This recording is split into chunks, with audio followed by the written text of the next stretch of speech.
I think it makes more sense to say humans are non-rational creatures who occasionally behave rationally. So, for example, does a politician or somebody who's asked a question with a why in it sometimes make up an answer to kind of justify perhaps their more visceral or hormonal response? Yeah, probably around about 95% of the time. Wow. And so do we all.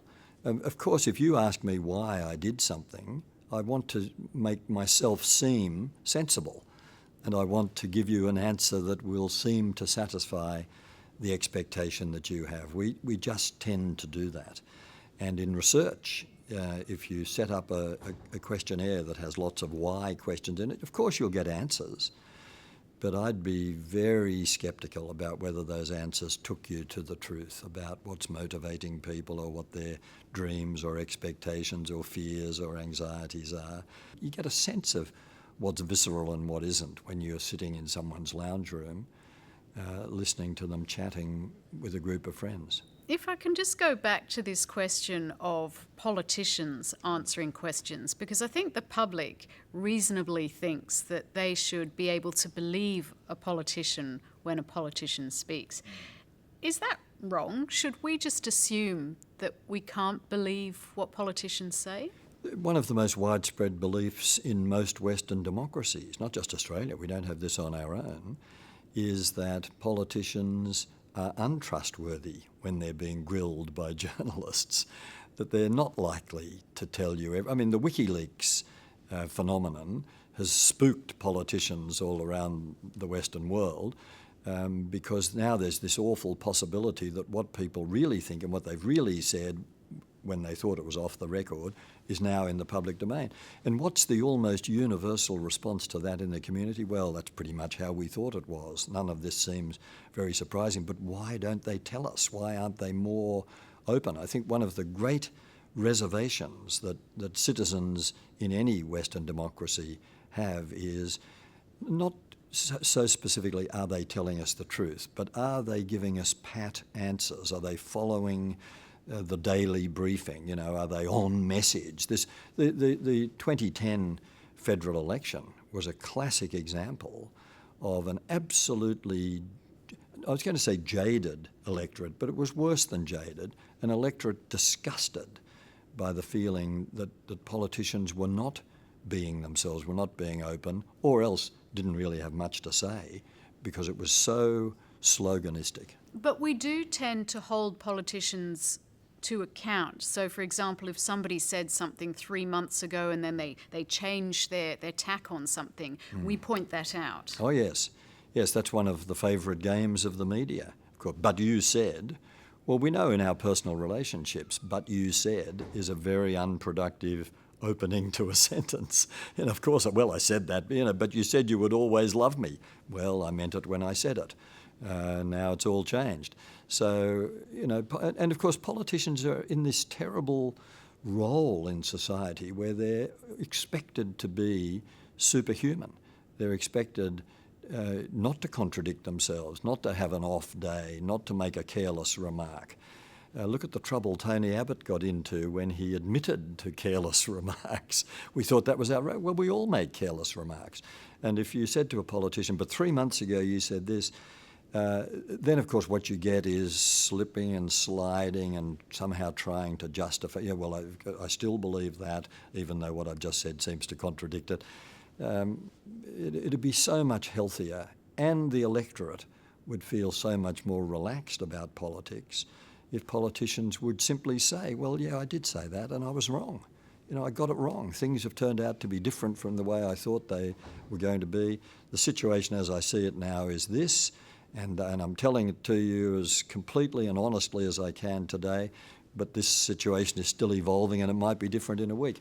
What a breath of fresh air if we heard a politician say that. I mean, one of the tragedies of any democracy is when people lose their faith in the integrity of politicians, and I think we have been in that situation here for some time. We've lost our faith in politicians. Generally speaking, yes. We don't. If you say, well, who are the people that exhibit the highest levels of integrity in the community, or who are the visionaries who really understand where Australia is going, I mean, top of the list is not politicians. You have a very strong focus on ethics in your work and in your life. Why is that? And how does that relate to your religious beliefs? Because I understand you've had an on-again, off-again affair with religion, if I can say that. Yes, that's a good way of putting it. I was raised in a very strictly religious kind of household, and, as part of the family, was totally conditioned by all of that stuff through to my mid-20s, really, and then broke free of it and been on a different kind of journey ever since. I mean, I've lost interest in the idea of a God out there. I'm still very interested in the idea of a God in here. I mean, in a way, a non-theistic view, really, but just I believe in the spirit of love as a great transforming agency in the world. And you can have that as a completely non-religious view, or you can have it as a religious view if you accept the proposition that God is love, which I think is quite a nice proposition, as long as you also accept that love is God. There's no other thing that is love. Love is it. So that's where I am at the moment. And I think that does influence my approach to the whole. I mean, I've studied moral philosophy. I've always been interested in moral philosophy. And ethics, specifically in business, where I've done a lot of work. But it's all about the other. I mean, the heart of any ethical system is consideration of the other, the sense of mutual obligation, taking another person's needs seriously, whether those needs are justified or not, but being kind to strangers. Occasionally setting your own agenda aside in favour of someone else's agenda. Being a good listener is the same, that's a highly ethical activity because it's putting another person's needs ahead of our own. You've said that in the past you felt inspired, energised, encouraged by your talks with people, but that more recently you feel that there's been a bit of anxiety around talking to ordinary Australians. You've said you detected a loss of confidence, a turning inward of the focus.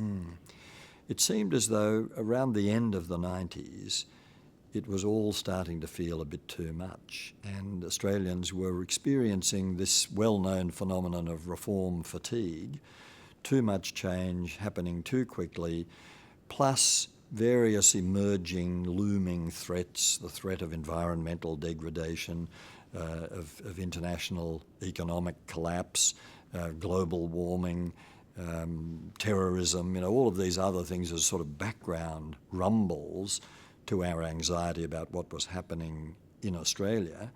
So our response to all of that change and uncertainty and anxiety was to turn away from the big picture, to switch off from the national agenda and from social issues, turn the focus inward, and become quite narrow in our focus. I think what was really underlying this was the question of control, feeling as though on a large scale, certainly in Australian society, but even globally, things were seeming to be beyond our control.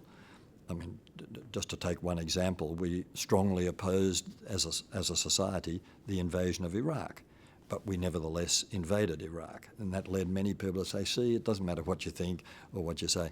But so we started to focus on an agenda which we felt we could control, and that brought in the era of obsessive self-absorption, massive personal and household debt, rampant materialism, the home renovation epidemic, the cosmetic surgery